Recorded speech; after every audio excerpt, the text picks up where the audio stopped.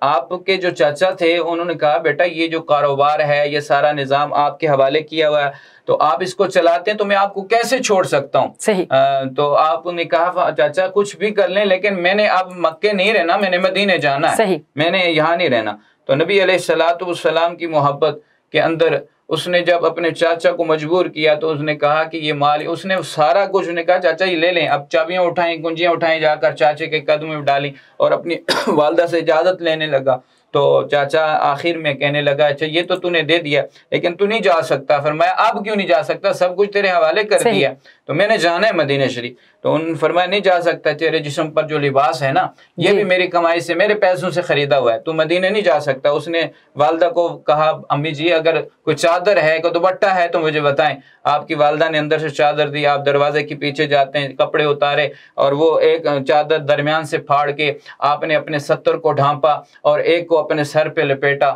اور وہ کپڑے جو ہیں اٹھا کر اپنے چاچے کے قدموں میں ڈالے اور کہنے لگے یہ لے چاچا تیرے کپڑے، اب مجھے اس کا تانا نہیں دینا، میں نے مدینے جانا ہے۔ نبی پاک علیہ السلام کا وہ غلام جب مدینے پہنچا اور مدینے میں جا کر اس نے پوچھا ایسی حلیے والے، ایسی شکل والے میں نے دیکھے تھے، انہوں نے فرمایا وہ نبی ہیں اور وہ سامنے جو کچی مسجد ہے مسجد نبوی وہ وہاں ہیں، اور صحابہ کی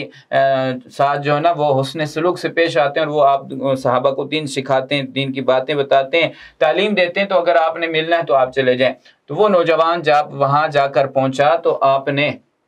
نبی علیہ السلام کے چہرے پہ نظر پڑی، مسجد کے نبی کے گیٹ میں جب کھڑا ہوا تو نبی علیہ السلام نے، صحابہ کرام سامنے بیٹھے ہیں، حضور منبر پہ بیٹھے ہیں، تو جیسے ہی نظر پڑی تو نبی علیہ السلام نے ایسے بازو پھیلا لیے، اپنے بازو پھیلائے اور جیسے ہی بازو پھیلائے تو وہ بھاگتے ہوئے دوڑتے ہوئے، آنکھوں میں آنسو ہیں، روتا ہوا حضور علیہ السلام کی خدمت میں حاضر ہو گیا اور آ کر حضور علیہ السلام نے اسے اپنے سینے سے لگایا اور وہ روتے روتے کہتا ہے کہ یا رسول اللہ اس سے پہلے کہ میری روح نکل جائے مجھے کلمہ پڑھا لیجئے، اپنا غلام بنا لیجئے۔ نبی علیہ السلام نے جب اسے کلمہ پڑھا لیا، پھر یہ ایک طویل حدیث شریف ہے لیکن میں شارٹ کر کے، پھر آقا علیہ السلام کے ساتھ کافی زمانہ بیتا، پھر حضور کے ساتھ جنگیں بھی کی، پھر آپ علیہ السلام کے ساتھ وہ رہے۔ آخر ایسے ہوا کہ ایک جنگ ہے اس کے اندر آپ نے صحابہ کو بھیجا تو وہ صحابی جو ہے نا وہ بھی کہنے لگے یا رسول اللہ میں بھی جنگ کرنا چاہتا ہوں۔ تو نبی علیہ السلام سے یہ عرض کی کہ یا رسول اللہ آپ دعا فرمائیں کہ میں شہید ہو کر آ جاؤں، میں واپس لوٹوں نہ سلامت۔ تو نبی پاک علیہ السلام نے دعا فرمائی، فرمایا کہ یا اللہ یہ میرا غلام جنگ میں جائے، جا کر کافروں سے لڑے لیکن یہ وہاں شہید نہ ہو، سالم واپس لوٹ کر آ جائے۔ تو نبی علیہ السلام کا وہ غلام کہنے لگا یا رسول اللہ میں آپ سے کہہ رہا ہوں آپ دعا فرمائیں میں شہید ہو جاؤں اور آپ مجھے سلامتی کی دعائیں دے رہے ہیں۔ نبی علیہ السلام نے ارشاد فرمایا میرے کئی امتی ایسے ہیں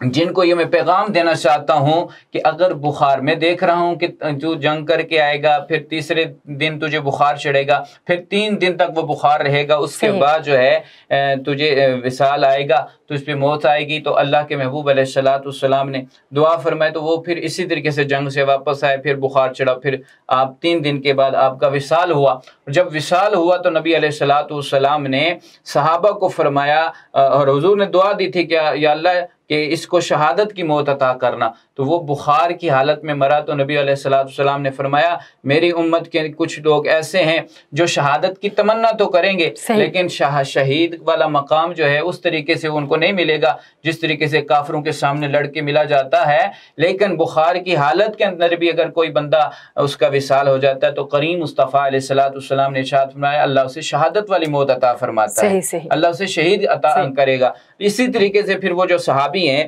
وہ ان کا وصال ہوا تو حضور علیہ السلام نے صحابہ سے فرمایا صحابہ آؤ چلو ہم نے اپنے غلام کی قبر بنانی ہے۔ اتنا خوش نصیب ہے وہ انسان کہ نبی کریم علیہ السلام خود جا رہے ہیں اور جا کر قبر بنائے۔ جب قبر تیار ہو جاتی ہے تو حضور علیہ السلام نے صحابہ سے فرمایا، اب صحابہ جو ہے نا اس کے میت کو اٹھانے لگے تو حضور نے فرمایا رک جاؤ، ٹھہر جاؤ، تو وہ رک جاتے ہیں۔ نبی علیہ السلام نے جو نا صحابہ کو روکا اور حضور خود قبر میں اترتے ہیں اور حضور قبر میں کھڑے ہو جاتے ہیں۔ اب یہاں آپ کے سامنے ایک مسئلہ بھی آپ کی وساطت سے بیان کر دوں کہ دیکھیں ہم بہت سارے یہ ہوتا ہے کہ جب کوئی کسی کا وصال ہو جاتا ہے اور اس کو قبر میں اتارا جاتا ہے تو وہاں اتر کے سورہ یاسین پڑھی جاتی ہے اور اس کو فائدہ ہوتا ہے، تو بہت سارے لوگ اس پہ اعتراض کرتے ہیں۔ نبی علیہ السلام کی حدیث ہے، حضرت عبداللہ ابن مسعود رضی اللہ تعالیٰ، آپ اس حدیث کے راوی، آپ فرماتے ہیں حضور قبر میں اترے اور دعا کرتے ہیں ہاتھ اٹھا کے کہ اللہ میں اس غلام سے راضی ہوں، تو بھی اس سے راضی ہو جا۔ یہ وہ صحابی رسول ہیں جن کا جو ہے نا وصال، جیسے آپ نے پہلے ارشاد فرمایا کہ جن کا وصال جو ہے شوال کے اندر ہوا ہے، شوال کا مہینہ تھا، تو ان کے لیے نبی علیہ السلام نے دعاؤں کا اہتمام کیا۔ تو ایسے خوش نصیب جو ہیں اس مہینے کے اندر ان کا وصال ہے۔ اس طریقے سے بہت سارے بھی صحابی ہیں جن کا جو نا اس طریقے سے ہے وصال کے بارے میں۔ صحیح علامہ صاحب بتائیے گا، جیسے کہ نبی کریم صلی اللہ علیہ وآلہ وسلم نے نفلی عبادات، نفلی روزوں کا حکم دیا ہے اس ماہ مبارک میں، اور ایسے کون سے اعمال ہیں جن کو کرنے پر نبی پاک صلی اللہ علیہ وآلہ وسلم نے زور دیا؟ جس طریقے سے میں نے پہلے بھی آپ کے سامنے حدیث شریف بیان فرمائی کہ نبی علیہ السلام نے اس دن خاص طور پہ ان لوگوں کے بارے میں ارشاد فرمایا کہ جن کا کوئی بھی نہیں ہوتا، جن کے لیے جو ہے نا کپڑے نئے خریدے نہیں جاتے، جن کے لیے جو ہے جوتے نہیں خریدے نہیں جاتے، تو ان لوگوں کے لیے بھی حضور علیہ السلام نے ارشاد فرمایا۔ جس طریقے سے آپ نے حدیث کے اندر سنا ہے، نبی علیہ السلام نے ایک معصوم کے سر پہ ہاتھ رکھا اور گھر پہ لے گئے، اور حضور علیہ السلام نے ارشاد فرمایا کہ اس کے بعد میں آپ کا والد ہوں۔ جو حضور علیہ السلام نے ارشاد فرمایا امام حسن حسین کو کہ یہ آپ کے بھائی ہیں، آپ کی والدہ اس کی والدہ ہیں۔ تو اس مہینے کے اندر بہت سارے ایسے ہیں، جس طریقے سے نبی علیہ السلام نے ارشاد فرمایا کہ روزے جو ہیں، عبادات جو ہیں، یہ اپنی جگہ ہیں، رمضان شریف کے اندر انسان کرتا ہے، لیکن جب یہ دن آتا ہے تو حضور علیہ السلام نے صدقہ فطر کے بارے میں اس لیے ارشاد فرمایا کہ ان لوگوں تک پہنچایا جائے جو لوگ اس کے مستحق ہیں، جن کو اس دن کے اندر اس چیز کی ضرورت ہوتی ہے، وہ بھی نئے کپڑے پہن سکیں، وہ بھی جو نا خوشی کو منائیں، جس طریقے سے ہر انسان اس کو منانے کی کوشش کرتا ہے۔ تو اس کے بارے میں حضور علیہ السلام نے ارشاد فرمایا، جس طریقے سے نبی علیہ السلام کی حدیث ہے، حضرت ابو ہریرہ رضی اللہ تعالیٰ عنہ، آپ اس حدیث کے راوی ہیں، کریم آقا علیہ السلام نے ارشاد فرمایا کہ جس طریقے سے روزہ اس دن کا صلہ دیتا ہے، عبادات اس دن کے اندر صلہ ملتا ہے، اس کو اس کا اجر ملتا ہے، اسی طریقے سے اگر کسی انسان کو اس دن کے اندر خوشی کے ساتھ مل لیا جائے، اگر میرے آقا علیہ السلام نے ارشاد فرمایا کہ اس کو خوشی کے ساتھ گلے سے لگایا جائے اور ان خوشیوں میں اس کو اپنے ساتھ شامل کیا جائے، نبی علیہ السلام نے ارشاد فرمایا کہ اس وجہ سے اللہ تعالیٰ اس کے گناہوں کو معاف فرماتا ہے، اس کے درجات بلند کرتا ہے۔ جس طریقے سے رمضان کے اندر انسان روزے رکھ کے اپنے گناہوں کی تلافی کرتا ہے نا، اسی طریقے سے اس دن کے اندر بھی حضور علیہ السلام نے ارشاد فرمایا کہ ان لوگوں کے ساتھ حسن سلوک سے پیش آؤ کہ جن کا اس دن کے اندر کوئی بھی خوشی کے ساتھ خوشی میں شامل کرنے والا نہیں ہوتا۔ تو ہمیں کوشش کرنی چاہیے کہ جہاں ہم روزوں کی خوشی کرتے ہیں اور اس دن کو خوشی سے مناتے ہیں، وہاں کئی ایسے لوگ ہیں جو اس چیز کے طالب ہوتے ہیں، جن کو ہماری ضرورت ہوتی ہے، ہم نے ان کے ساتھ چل کے اپنی خوشیوں کو ان کے ساتھ شیئر کرنا ہوتا ہے۔ صحیح علامہ صاحب، مجھے ماہ شوال کے حوالے سے بتائیے گا کہ ماہ شوال میں جو ہے کون سے جو ہیں عبادات اور کون سے اعمال کرنے چاہیے ماہ شوال میں؟ عید کا تو گزر گیا ٹائم، پھر جب ماہ شوال پورا جو جا رہا ہے تو اس میں ہمیں کیا کرنا چاہیے، کون سے ایسے اعمال ادا کرنے چاہیے؟ اس میں نبی پاک علیہ السلام نے جہاں نفلی روزوں کے بارے میں حکم ارشاد فرمایا نا، اسی طریقے سے نوافل کے بارے میں بھی سرکار علیہ السلام کی حدیث ہے، اور حضرت ابو ہریرہ رضی اللہ تعالیٰ عنہ، آپ اس حدیث کے راوی ہیں، حضرت ابن عباس رضی اللہ تعالیٰ عنہ، آپ نے بھی اس حدیث کو نقل فرمایا، امام جلال الدین سیوطی نے بھی اس حدیث کو نقل فرمایا، اور امام فخر الدین رازی نے بھی اس حدیث کو نقل فرمایا۔ آپ فرماتے ہیں کہ جتنے بھی صالحین گزرے ہیں، جتنے بھی بزرگ گزرے ہیں، جب روزوں کا اہتمام کیا کرتے تھے اور روزوں کے فوراً بعد ان کے چہرے پہ زیادہ خوشی کے اظہار ہوتے تھے۔ تو نبی پاک علیہ السلام کی حدیث کے اندر بھی آتا ہے نا کہ اس مہینے کے اندر انسان کو خوش ہونا چاہیے اور خوشی کے ساتھ اس مہینے کو گزارنا چاہیے، کہ نبی پاک علیہ السلام نے ارشاد فرمایا، جس دیکھیں نا، اب انسان رمضان کے روزے رکھتا ہے تو اس کے